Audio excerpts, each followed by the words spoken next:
இப்போ இளங்குமரனால் தமிழ் உரையில பிரித்தெழுதுகள் பார்ட் 3 பார்க்க போகிறோம்.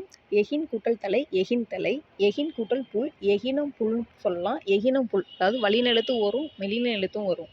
8 கூட்டல் 1000 எண்ணாயிரம். அந்த 8ங்கிற லாஸ்ட்டு அந்த 2 உயிர்மை எழுத்து கெட்டு டகரம் நகரமாக மாறிடும். டகரத்துக்கு இன எழுத்து 3 சொல்லினா, அதனால 3 சொல்லினா வரும் எண்ணாயிரம். 8 கூட்டல் களஞ்சு எண் களஞ்சு 8 கூட்டல் வகை எண் வகை 8 கூட்டல் 4 எண் நாளி 10 கூட்டல் 1 11. அந்த 10 கூட்டல் 11 நம்ம ஈஸியாக போட்டுடலாம். 10 கூட்டல் 2 12 அப்படின்னு போட்டுருவோம்.